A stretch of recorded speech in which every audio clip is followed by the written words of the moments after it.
Halo guys, Assalamualaikum warahmatullahi wabarakatuh. Balik lagi di Bongkar Bro. Masih bersama Halid Suralit. Jadi hari ini gue kebagian buat ngebahas si Sony WF-1000XM4. Dan sejak pertama kali gue pakai si XM4 ini, gue gak perlu waktu lama-lama buat ngeklaim dia sebagai TWS yang paling dan fiturnya untuk saat ini. Asli cuy, lato-lato planet Pluto. Wah! Ini no debat deh pokoknya. Tapi buat yang mau debat boleh deh di kolom komentar di bawah ya. Tapi sebelum debat jangan lupa subscribe dulu Bongkar Bro. Ya hitung-hitung ongkos parkir lah buat kita.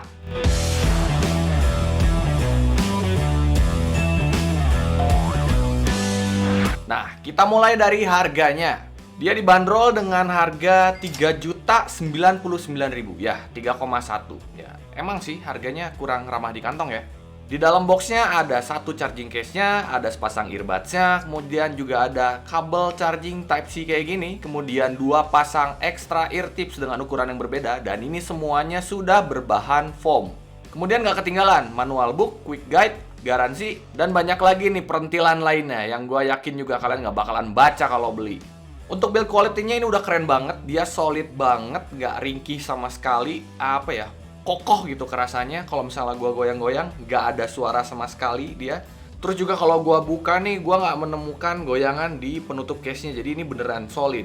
Untuk berat totalnya sekitar 54 gram dan per earbuds-nya ini sekitar 7 gram. Untuk pilihan warnanya dia ada dua, yaitu warna silver atau warna hitam seperti ini. Dari segi desain, untuk case-nya kesannya clean dan feminim ya, dengan sudut-sudut yang melengkung kayak gini. Dan juga si case-nya dibalut dengan finishing matte. Dan bagian tengah penutup case-nya ini ada logo dari Sony-nya. Lanjut ke bagian depan ada lampu indikator dengan bentuk strip kayak gini. Terus kalau di bagian belakangnya ya cuman ada port Type-C doang sih. Kalau kita buka dalamnya ya nggak terlalu banyak juga sih yang aneh-aneh. Yang beda, kalau kebanyakan TWS menggunakan 2 pin konektor, nah si WF-1000XM4 ini dia menggunakan 3 pin konektor. Sementara untuk earbuds-nya punya bentuk yang nggak lumrah kalau menurut gua. Dan jauh berbeda dengan kakaknya si WF-1000XM3. Dia bentuknya rounded dengan ventilasi berwarna gold yang kesannya steampunk banget. Dan dimensi earbuds-nya ini gede alias bulky. Area touchpad-nya juga gede banget ya, dengan logo Sony di bagian sisi depannya dan lubang kecil di bagian atasnya. Ini keren sih desainnya kalau menurut gua. Di bagian dalamnya ada indikator right dan left, pin konektor, dan juga conduction sensor yang fungsinya selain untuk proximity sensor atau in-ear detection, sensor ini juga bekerja untuk membantu kinerja mikrofon dengan menangkap suara kita melalui tulang. Keren kan? Udah kayak macem bone conduction gitu.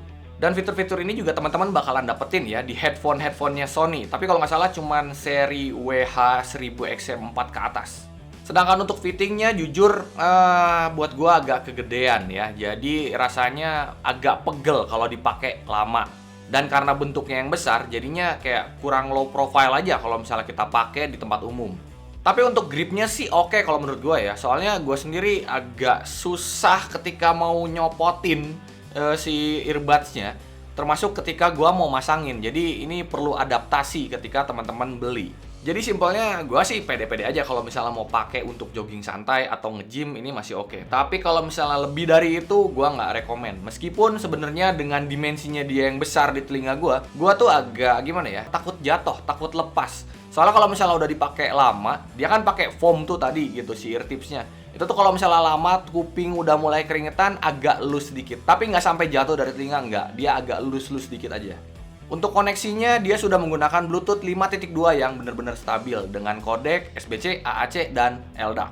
Ya, dia udah high res, tapi ada informasi yang harus gue sampaikan, terutama buat teman-teman yang berencana untuk menggunakan si LDAC-nya, dimana LDAC dari si WF-1000XM4 ini, gue ngalamin gimana ya, dia itu aman di 330 sampai 660 kbps. Tapi ketika temen-temen naikin jadi 990 kbps, gua ngalamin audio drop. Ya, jadi dia kayak keputus-putus dulu. Dan dia mulai turun dari 990 ke 660 kbps. Ya bisa digarisbawahi, jadi kualitas suaranya juga ya nurun gitu. Jadi gimana nih Son? Ini beneran HRS? Apa gimmick doang sih? Canda Son. Tapi ya itu merupakan hal yang sangat disayangkan, dimana untuk LDAC-nya Edifier aja nggak gini-gini amat. Lanjut ke pairing-nya. Sebelum teman-teman pairing, ada baiknya teman-teman download dulu aplikasinya yang bernama Headphone Connect. Terus tinggal nyalain aja Bluetooth di smartphone teman-teman, terus masuk deh ke aplikasinya. Dan keluarkan earbud dari case-nya, nanti juga otomatis ke-detect dan bisa terhubung. Dia juga sudah bisa single use ya, baik kanan maupun kiri secara terpisah. Dia smooth banget di pergantian antara earbuds-nya selama proximity sensor atau in-ear detection-nya teman-teman matiin. Serta yang nggak ketinggalan, dia juga sudah multi-point connection ya. Dia bisa connect ke 2 device sekaligus dalam satu waktu. Jadi kayak gue lagi connect ke laptop, kemudian gue connect ke handphone, dan gue lagi nonton YouTube tuh di laptop, tiba-tiba ada telepon, ya tinggal gue angkat aja langsung, praktis. Nah yang lucu, si WF-1000X4 ini dia kayak AirPods. Jadi dia punya voice prompt yang bisa ngasih tahu kalau misalnya ada message-nya dari aplikasi apa, siapa yang ngirim chat, itu dia bisa. Ini membantu banget sih kalau misalnya buat gua. Tapi buat yang nggak suka, ya bisa dinonaktifkan juga. Sekarang kita beralih ke aplikasinya, si Headphone Connect. Dimana di page pertama teman-teman bisa lihat baterai status baik earbuds maupun case-nya. Kemudian ada Adaptive Sound Control. Ini tuh fitur yang bisa mendeteksi pergerakan teman-teman based on location smartphone teman-teman ya. Dan dia akan mengubah settingan dari ANC, wind reduction, atau ke ambient mode secara otomatis tergantung dari settingan teman-teman. Misalnya, dia akan otomatis ANC-nya nyala ketika teman-teman lagi diem. Kemudian dia otomatis jadi ambient ketika dia mendeteksi pergerakan teman-teman. Jadi teman-teman ngantongin handphone, terus teman-teman berjalan gitu, bergerak, nah dia akan berubah secara otomatis.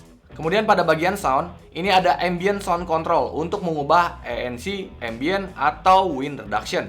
Atau juga untuk menonaktifkan keduanya. Di bawahnya ada Speak to Chat. Jadi misalnya gue lagi jajan ke Indomaret nih, terus tiba-tiba gue bilang, "Mbak, beli permen." Nah itu tuh langsung dia ambient secara otomatis. Cuman ini jadi pro dan cons maksudnya. Kalau misalnya lagi butuh ya bisa dinyalain. Tapi consnya gue ngerasain kayak ya misalnya gue lagi ngecil di rumah ya pasti gue matiin. Karena gue jadinya nggak bisa ngikutin lagu. Ada lagu terus gue lagi mau nyanyi, itu langsung ke pause lagunya, langsung ambient, kan kentang. Termasuk juga kalau misalnya teman-teman bergumam kayak atau cuman itu juga bisa nge-pause dan merubah modenya. Lanjut ke equalizer-nya. Di sini presetnya banyak banget dan bisa di-custom juga. Thank you nih buat Bro Hasoyas yang udah merekomendasikan excited mode dan settingan equalizer-nya. Yang gua rasain di mode excited-nya ini suaranya jauh lebih keluar ya, terutama untuk di sektor low-nya. Jadi lebih ngisi aja, lebih padat aja. Ya acceptable, masih enak dipakai, nggak kayak bass boost-nya dia yang kerasa muddy, bass-nya terlalu tebal. Tapi positifnya di sini, preset-preset dari equalizer-nya Sony itu nggak artificial, jadi kerasa natural, enak, dan banyak pilihannya. Teman-teman bisa tuning-tuning seenak teman-teman. Nah, yang berikutnya ada 360 Reality Audio. Ini tuh fitur yang bisa bikin teman-teman merasakan suasana atau lagu yang lebih imersif lagi. Pokoknya swear deh, ini stagingnya benar-benar kerasa luas banget. Bahkan kalau misalnya vokalnya bergeser, itu bisa langsung notice gue. Gue sih jujur berasa kayak orang katro ya ketika pertama kali nyobain si 360 Reality Audionya. Berasa kayak yang tiap hari makan mie, kemudian tiba-tiba dikasih stick Wagyu A5. Tapi sayangnya teman-teman hanya bisa menikmati fitur ini kalau misalnya teman-teman login ke 360 Reality Audio Live-nya si Sony, atau juga ke Artist Connection, atau juga bisa pakai Deezer 360, tapi semuanya bayar. Jadi ya ujung-ujungnya duit lagi. Nggak ketinggalan, di sini juga ada Bluetooth Connection Quality. Jadi teman-teman bisa pilih nih prioritasnya, mau ke suara atau ke stabilan koneksinya. Dan nanti kodeknya akan otomatis mengikuti. Jadi teman-teman nggak harus ubah-ubah lagi di settingan Bluetooth-nya. Dan yang di paling bawah ini adalah DSII Extreme. Singkatnya ini adalah fitur yang bisa menaikkan kualitas lagu atau file yang udah terkompres. Jadi dengan bantuan Artificial Intelligence, dia bisa naikin si frekuensi sampel dan kecepatan bitrate-nya dari source aslinya. Ya, jadi bikin lagunya lebih enak, lebih jernih, dan lebih hidup lagi. Di bagian sistem ada custom control. Jadi teman-teman bisa ubah-ubah juga fungsi touchpad-nya di sini. Tapi sayangnya, di sini teman-teman nggak bisa ubah satu-satu ya untuk per tombolnya atau per touch-nya. Melainkan hanya per earbuds aja. Dan ada 3 pilihan, mau ke ambient mode control, playback control, atau ke volume control.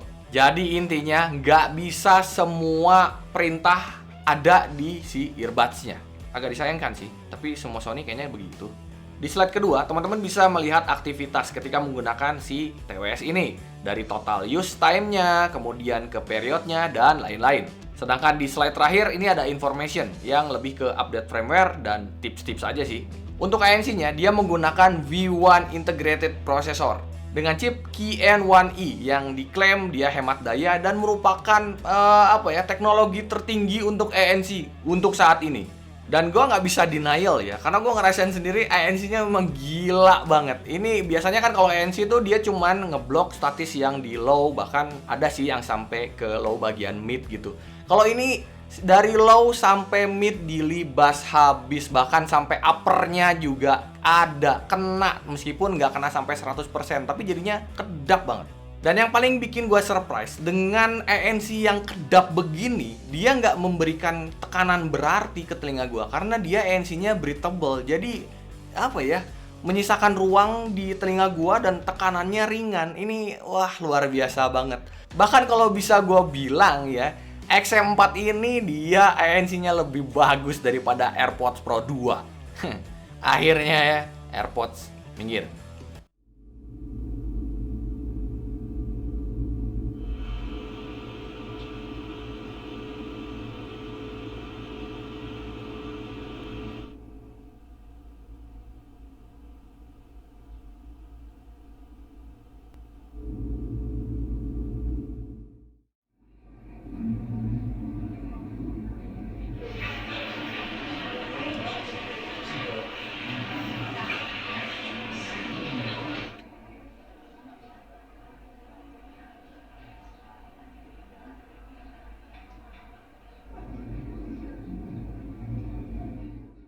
Sedangkan untuk latensinya, teman-teman tonton sendiri tes latensinya. Jadi tetap kerasa untuk si powernya ini masih kalah dengan si bassnya. Jadi bassnya ini kayak lebih ya masuk aja dari segala arah. Sedangkan treble-nya ini lebih kerasa kayak nemenin aja.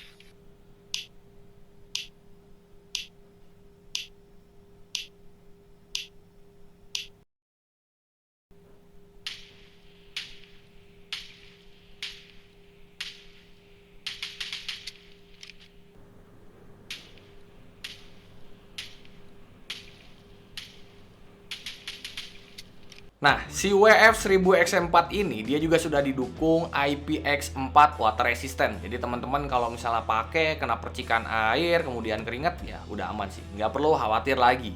Sedangkan untuk baterainya, di case-nya dia punya cadangan sebanyak 16 jam. Dan untuk earbuds-nya itu punya playtime diklaimnya 8 jam untuk ANC on dan 12 jam untuk ANC off. Sementara hasil tes gua dengan volume 50% atau default volumenya dia, hasilnya beda. Karena dengan basic codecnya dia aja kayak SBC AAC, dia cuma tahan 6,5 jam dengan kondisi ANC on dan juga 10 jam dengan kondisi ANC off. Dan hal ini berubah ketika teman-teman pakai high-res codecnya atau LDAC-nya. Dia hanya tahan di 4,5 jam dengan kondisi ANC on dan juga 8 jam untuk ANC off. Ya tapi kalau mau di head to head ya sama Neobuds Pro aja, ya dengan LDAC-nya dan ANC-nya dia, ini lebih tahan lama sih baterainya. Dan bukan Sony WF1000XM4 namanya kalau fiturnya cuma segitu doang. Dia juga sudah dilengkapi dengan wireless charging dan juga earbuds-nya itu sudah fast charging. Cukup ngecas 10 menit untuk mendapatkan 2 jam playtime.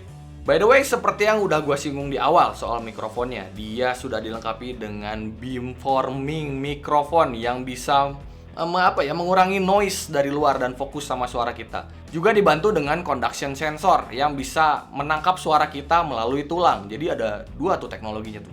Ya sesuai pengetesan gue, mic-nya memang bagus. Yang lain tuh kedap gitu, kerasa ketahan gitu. Cuman suara gue doang yang keluar, yang jernih gitu. Bahkan dari lini TWS Sony lain ya, kayak misalnya mau ngebandingin sama Lingbat, kemudian Lingbat S ya dilibas habis. Ini udah paling keren deh mikrofonnya. Biar lebih jelas yuk kita tes deh kemampuan mikrofon si WF1000XM4. Oke, cek 1 2 3 3 2 1. Sekarang teman-teman mendengarkan suara dari mikrofonnya si WF1000XM4. Gimana nih? Apakah sesuai dengan klaim gue di awal? Suaranya jernih, enak, terus yang lainnya kedap. Belum kita tes pakai suara ya. Tapi gimana nih? Dalam keadaan sunyi nih, gue ngomong seperti biasa, nggak teriak-teriak, suara gue jelas atau enggak? Sekarang kita tes di keadaan yang ramai. Cek 1 2 3 3 2 1. Sekarang teman-teman mendengarkan suara si WF1000XM4 dengan kondisi yang ramai. Ini ada suara ambient dari luar. Apakah suara gua ketutupan sama suara luarnya? Atau masih jelas? Atau bahkan suara luarnya nggak masuk sama sekali? Gimana nih menurut teman-teman? Cek 1 2 3 3 2 1. Inilah hasil mikrofon si Sony WF-1000XM4. Nah, tadi teman-teman udah denger sendiri kan hasilnya? Ya, buat gue sih suaranya jelas, deket gitu kerasanya. Meskipun masih ada distorsi, terutama ketika ada ambient noise dari luar ya. Jadi ada kayak gak ada kayak gitu-gitunya. Tapi suara ambientnya bener-bener keblok. Maksudnya nggak 100% memang, tapi reduce-nya luar biasa. Jadi suara gue yang jelasnya.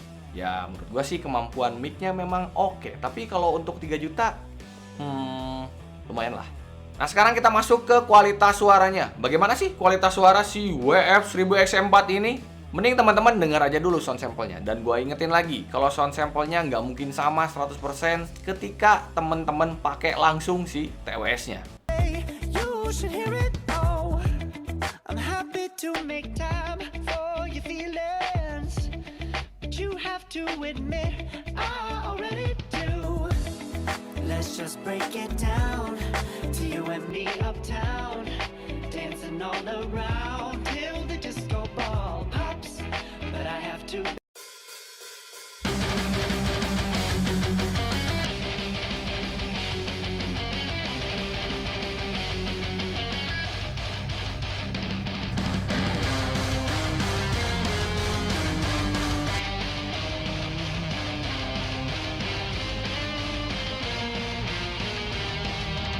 I know it won't be long before dawn.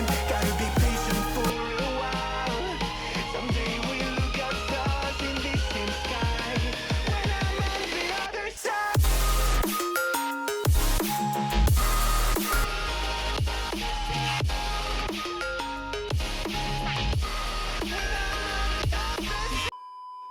Untuk power volume-nya buat gue udah lumayan pas ya. Jadi 50% itu udah pas banget buat gue. Gue nggak perlu nurunin dan gue nggak perlu naikin lagi untuk mendapatkan suara yang lebih besar. Dan si WF-1000XM4 ini dia menggunakan driver yang relatif kecil. Ya, dia cuman menggunakan dynamic driver dengan ukuran 6 mm. Dan yang paling bikin gue notice di sini adalah si XM4 ini dia lebih warm, lebih hangat kalau dibandingin kakaknya si XM3. Untuk bagian low-nya ada penekanan memang, tapi nggak berlebihan. Jadi bassnya enak, dia lembut dan akurasinya bagus. Ya meskipun untuk bagian low di bassnya atau sub bassnya itu nggak dapet penekanan yang lebih banyak ya. Jadi kayak dentuman tuh agak kurang. Tapi untuk body di bassnya udah cukup banget untuk nemenin teman-teman dengerin lagu-lagu EDM, hip hop, itu udah cukup enak kok. Buat gua di bagian bassnya, si Sony bisa bener-bener mengkontrol. Jadi nggak ada tuh kasus kayak dentuman atau booming berlebih, itu nggak ada sama sekali. Tapi ya kalau misalnya teman-teman mau dentuman yang lebih kenceng atau bass yang lebih tebal ya tinggal ganti aja presetnya kan. Untuk sektor mid-nya gua akui dia akurasinya bagus. Dia kerasa cukup jernih dan dia kerasa bener-bener balance. Terutama untuk bagian low mid-nya yang membuat suara instrumen rendah atau vokal laki-laki jadi kerasa netral atau natural. Tapi sayangnya untuk bagian mid dan upper mid-nya ini kayak kurang dikasih penekanan. Jadi kesannya kayak kejambak, bukan kejambak sih. Jadi kayak agak hilang gitu, ketarik ke belakang. Yang hasilnya jadi bikin kerasa kurang harmonik aja suaranya. Dan jadi detail itu beberapa menghilang. Tapi soal separasi suaranya, nggak usah ditanya lagi deh. Udah ajib. Sedangkan untuk treble-nya, mohon maaf nih Sony, kok begini sih? Di treble-nya ini gue ngerasain akurasinya agak berantakan. Kalah aja gitu sayang, kalau dibandingin sama kakaknya, si XM3. Atau kalau misalnya kita mau bandingin sama yang lebih enak lagi ya, kayak Jabra Elite 5, enak. Jadi untuk bagian treble-nya nih sepi cuy. Jadi untuk tepiannya ini kerasa hilang. Ya memang sih, untuk bagian treble ini gue ngerasain si Sony kurang memberikan penekanan. Alih-alih gue pengen menikmati treble-nya, yang hadir malah si Bilen. Kan agak gimana ya jadinya.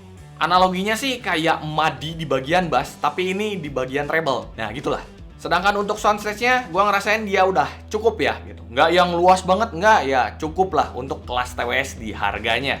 Tapi soundstage-nya jadi kerasa lebih luas lagi kalau pakai si 360 reality audionya. Untuk imaging juga udah oke, pinpoint itu kerasa. Jadi depth, wide sama high-nya itu benar-benar ada meskipun nggak yang terlalu gimana banget sih. Kesimpulannya, Sony WF-1000XM4 adalah TWS yang berkualitas tinggi Bahkan di tahun 2023 ini masih merupakan tier tertinggi dari TWS-TWS yang beredar di pasaran. Cuman ya memang harganya sedikit mahal. Tapi ya sepadan dengan fitur yang kita dapat, terutama untuk ANC-nya yang terbaik menurut gua. Dan fitur-fitur pendukung lainnya yang sabrek, termasuk suaranya yang cukup enak kalau menurut gua. Tapi opini pribadi gua, terutama untuk teknis suara dan juga high-res codec-nya, LDAC-nya yang juga sedikit ada masalah. Ini bakalan jadi deal breaker tersendiri buat temen-temen yang pengen kualitas suara yang maksimal di rentang TWS harga 3 jutaan gitu. Ya kesannya jadi kayak lebih jualan fitur ketimbang jualan si suaranya.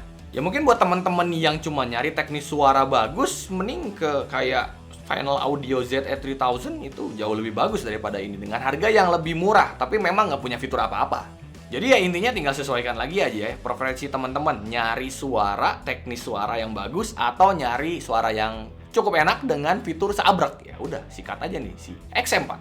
Oke guys, gitu aja videonya. Sorry kalau misalnya agak kurang lengkap karena fiturnya memang banyak banget, nggak bisa gue bahas dan jelasin satu-satu. Buat teman-teman yang masih ada pertanyaan, boleh tanya di kolom komentar di bawah. Insya Allah masih kita bisa balasin satu-satu. Dan buat teman-teman yang suka dengan konten audio seperti ini, jangan lupa dong subscribe Bongkar Bro dan nyalakan notifikasinya biar nggak ketinggalan video-video dari kita. Kalau gitu, Alit Suralit undur diri. Assalamualaikum warahmatullahi wabarakatuh.